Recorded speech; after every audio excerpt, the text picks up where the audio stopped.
ओम नमः शिवाय। सोमवती अमावस्या। नमस्कार। आज मैं आपको थोड़ा अपना पुराना भारतीय संस्कृति की धरोहर सोमवती अमावस्या आप करते होंगे नहीं करते होंगे नहीं मालूम, इसका महत्व क्या है, थोड़ा वेदों की ओर चलो, थोड़ा सांस्कृतिक वातावरण की ओर चलो, इसके लिए थोड़ा इस पर प्रकाश डालने की कोशिश करूँगा। ज़्यादा जानकारी नहीं है लेकिन जो भी है उसमें कोशिश करूँगा। तो लास्ट तक वीडियो में बने रहिए। चैनल को सब्सक्राइब नहीं किया तो सब्सक्राइब कीजिए, लाइक कीजिए, शेयर कीजिए। सोमवती अमावस्या। सोम मतलब चंद्रमा, चंद्रमा मतलब धरती से एक दूर उपग्रह वो, और उसका नाम है सोम। और सोम किस लिए है? सोम मतलब सोम रस। सोम रस वेदों में एक ऐसा पेय पदार्थ था जिसको पीने से अमरत्व प्राप्त होता था। आजकल जैसे शराब पी रहे हैं, हालांकि वो शराब नहीं था, वो एक अमृत होने का अमृतत्व था सोम। और वो जब निकला है चंद्रमा, वो समुद्र मंथन से निकला है और उसको शिव जी ने अपने जटा मुकुट में धारण किया है। तो सोमवती अमावस्या। अब काल जटा कैसी होती है? काली होती हैं। और सोम कैसा होता है? सोम मतलब चंद्रमा, वो होता है गोल्ड कलर का, पीले कलर का, शुद्ध।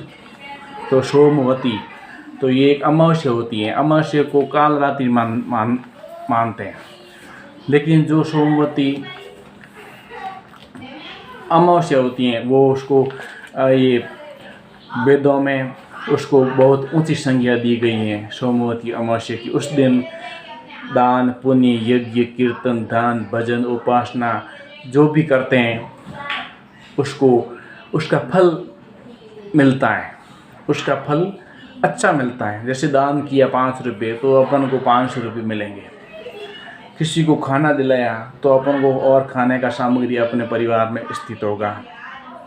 या अगला इस जन्म में मान लो कुछ बुरे जन्म से, अब जैसे 84 लाख योनियाँ हैं वेदों के अनुसार, तो 84 लाख योनियों में से अपन अपने इतनी भक्ति या साधना नहीं की कि अगले जन्म में अपन को एक ऊँट बनना पड़े। लेकिन जब ये ऐसा व्रत और ऐसी सोमवती अमावस्या, पूर्णिमा, अनंत चतुर्दशी ये जब करते हैं तो उसमें भगवान बोले कि ये सब ऐसा विधि विद्या से करने से मैं उनको वापस मनुष्य लोक में भेजता हूँ और मनुष्य बनाता हूँ। तो इसलिए इनका महत्व बताया गया है। उसके अलावा इस सोमवती अमावस्या, जैसे सोम मतलब सबसे प्रिय व्यक्ति होता है, तो पत्नी के लिए सबसे प्रिय उसका पति होता है। अपने पति की लंबी उम्र के लिए ये उपवास और शिव जी की पूजा की जाती है। एक तो पति के लिए और शिव जी के लिए। परमपिता परमेश्वर शिव जी हैं और वर्तमान में जो संसारिक में पति हैं, दोनों प्रिय हैं। पति नहीं होगा तो घर गृहस्थी नहीं चलता, और शिव नहीं होता तो अपने वापस को मनुष्य बनाना या अपन को मोक्ष दिलाना या शिव लोक को जाना वो संभव नहीं है। इस दिन शिव जी की पूजा करते हैं, पति के चरण स्पर्श करते हैं, उपवास करते हैं और पीपल की पूजा करते हैं। भगवान कृष्ण कहते हैं कि मैं वृक्षों में पीपल हूँ, यानी कि मेरा निवास स्थान पीपल में है।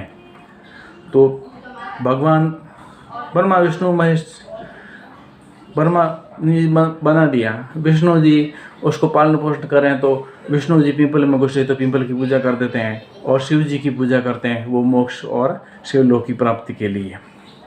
उसमें कहानी एक बताई गई है कि एक ऋषि मुनि और एक साहूकार थे, और उसके एक साहूकार था तो उसके 7 बेटे थे और एक बेटी थी। तो एक सोना दोबन थी और 7 समुद्र पार वो रहती थी। तो 7 बहू बेटे थे, तो 7 बहू बेटे वो आपस में घर पे रहते, कुछ काम धंधा नहीं करते थे। तो उनको पूरा ऐसा महसूस हुआ कि सेठ को कि क्या करूं, कि कुछ काम नहीं करता, नहीं आलसी हो रहे हैं, अपना जो धन वो जो इकट्ठा किया था वो भी धीरे खा रहे हैं और बुरे कर्मों की ओर जा रहे हैं।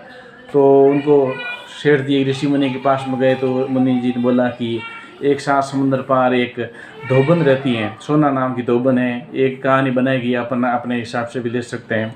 तो वो उसको सब कुछ मालूम पड़ता है, तो उसकी सती तो उसके पास ज़्यादा है, तो वो जैसा बोलेगी वैसा हो सकता है। तो इधर जब वो उसके बेटे जब इधर उधर थे, तो बेटों को लगा कि अभी बहुत गरीबी आलसी हो गया, तो कुछ करे, पिताजी कुछ करने गए। तो ऐसे प्रकार से वो फिर पिताजी जा कर के आए वापस, और वापस आके बेटी को सब बोलता है कि ऐसा दो बंद है, वहाँ पर तुम जाओ और कुछ हो जैसा वो सेवा कुछ करना पड़ता है उनके घर में। और जब वो उनकी मुलाकात हुई तब वो उनको पहले जाके खोज खबर किया, फिर वो बेटी को भेजा उनकी धोबन सोना धोबन के घर और सात समुंदर पार। लेकिन तो बेटी शुभ जाती, और जब सोना धोबन घर में कुछ नहीं करती, तो उस घर का पूरा काम वो सोना धोबन का वो साहूकार की बेटी करके आ जाती थी। इस प्रकार से करते करते वो देख रही है कि मेरा घर का काम जैसे झाड़ू निकालना, पोछा करना, कुछ और जो काम वो भी जब वो धोबन उड़ती थी हो जाता था। इस प्रकार से उनका कर्म चलता। और एक दिन सोना धोबन बोलती हैं कि ये कैसे हुआ, तो वो पकड़ी जाती हैं, यानी कि साहूकार की बेटी उसको पकड़ लेती हैं। साहूकार बेटी को सोना धोबन पकड़ लेती हैं कि ऐसा क्यों कर रही हैं। तो उसने बोली कि माफ़ करना, मैं ये सब कर रही हूँ, मेरे सब परिवार में मेरे जो 7 भाई हैं वो आलसी और कुछ भी कमा नहीं करे, निकम्मे हो गए हैं, और मेरे पिताजी का जो भी धन है वो सब चला गया है। तो बोलती हैं सब ठीक हो जाएगा, तो इसलिए आप का मेरा घर पर एक रहो और रसोई करो, और मैं आपकी पूजा पाठ करती हूँ। तो वो तो सोना धोबन मान गई, और फिर उसके लड़की के साथ उसके घर में आई सेठ के। तो फिर उसने जो भी है अपना उपवास वगैरह खोला, और उनको बेटी को और पूरे परिवार को आशीर्वाद दिया। इधर जब आशीर्वाद दिया तो उसका सोना धोबन का पति ख़त्म हो गया, ऐसा उसको मालूम हुआ। और मालूम होने के बाद में वो वापस गई और पीपल के वृक्ष में अपना संपूर्ण वहाँ चरण स्पर्श किया, और भगवान ने जैसे कहा कि मैं वृक्षों में पीपल हूँ, तो पीपल की पहले पूजा की तो वापस उनका पति वापस जीवित हो गया। इस प्रकार से जो ये सोमवती अमावस्या को उपवास करते हैं, तो एक तो पति अच्छा रहता है, और पति को जो अच्छा पति मतलब सौभाग्यशाली, मंगलकारी, ऐसा मतलब और क्या क्या अच्छे विचार हो सकते हैं, वो आप जो भी मन में सोचे वैसा होता है। उस शिव तत्व की प्राप्ति हो जाती है, और पीपल में जल देने से ये विष्णु भगवान की प्राप्ति होती है। ये कहानी मतलब आप अपने ऊपर ले सकते हैं। ये कहानी कोई कैसे बोलता है, कोई कैसे बोलता है, इसका मेन मकसद यही है कि ये अपनी खुशहाली के लिए, अपने जो संसार में जो उलझे हुए हैं उसकी खुशहाली के लिए सोमवती अमावस्या का व्रत किया जाता है।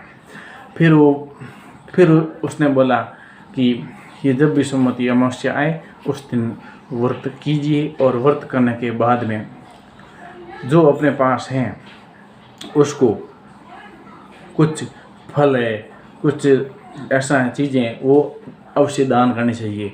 गाय को, गरीब को, ब्राह्मण को और ऋषि मुनियों को, इनको कुछ भी आप दान दे सकते हैं। खाने पीने की चीज़ों, धन दौलत, और आपके पास जो अवेलेबल है वो सब चीज़ें आप दान में दे सकते हैं। वर्तमान समय में ब्राह्मण लोग अब या जो भी परंपरा बन रही है, अलग अलग प्रदेशों की अलग, कोई कुछ देते हैं, कोई आपकी जैसी परंपरा है वैसे परंपरा है। मेरा कहने का मकसद है जो परंपराएं हैं आज से 20 साल पहले अलग थी, उस टाइम जो नहीं थी वो आज अभी दे रहे हैं। आज से 100 साल 500 साल वो चीज़ उसको नॉलेज ही नहीं थी, तो वो क्या दान देते थे अपन को नहीं मिले। आज से 20 साल बाद में क्या दान होगा, मोबाइल होगा और कुछ थिंग होगा, ख़त्म हो जाएगा, नहीं बोल सकते। लेकिन इसका महत्व है अपने जीवन की खुशहाली के लिए। अपनी खुशहाली दूसरों को देंगे तो अपन को कुछ मिलेगा, दूसरा पॉइंट।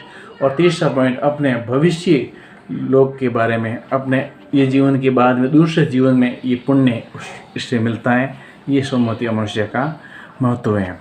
सोम जो शिव के ललाट के ऊपर है चंद्रमा, और उसको हमको प्राप्त करना, हम शिव तत्व के प्राप्त करना, हमारी आत्मा जो परमात्मा शिव तत्व है उसमें मिलना है, आत्म साक्षात्कार करना है, केवल की प्राप्ति करना, ये हमारा लक्ष्य होना चाहिए, न कि सोमवती अमावस्या में उलझना।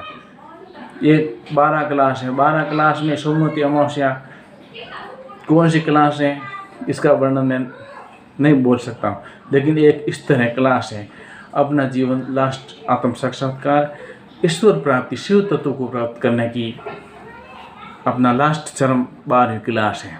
उसके अलग PhD डिग्री वो अलग अलग हैं, लेकिन ये भी एक उसमें कक्षाएँ, कौन सी कक्षाएँ वो आप अपने हिसाब से देख लीजिए। आप मेरे चैनल लाइक कीजिए, सब्सक्राइब कीजिए और शेयर कीजिए।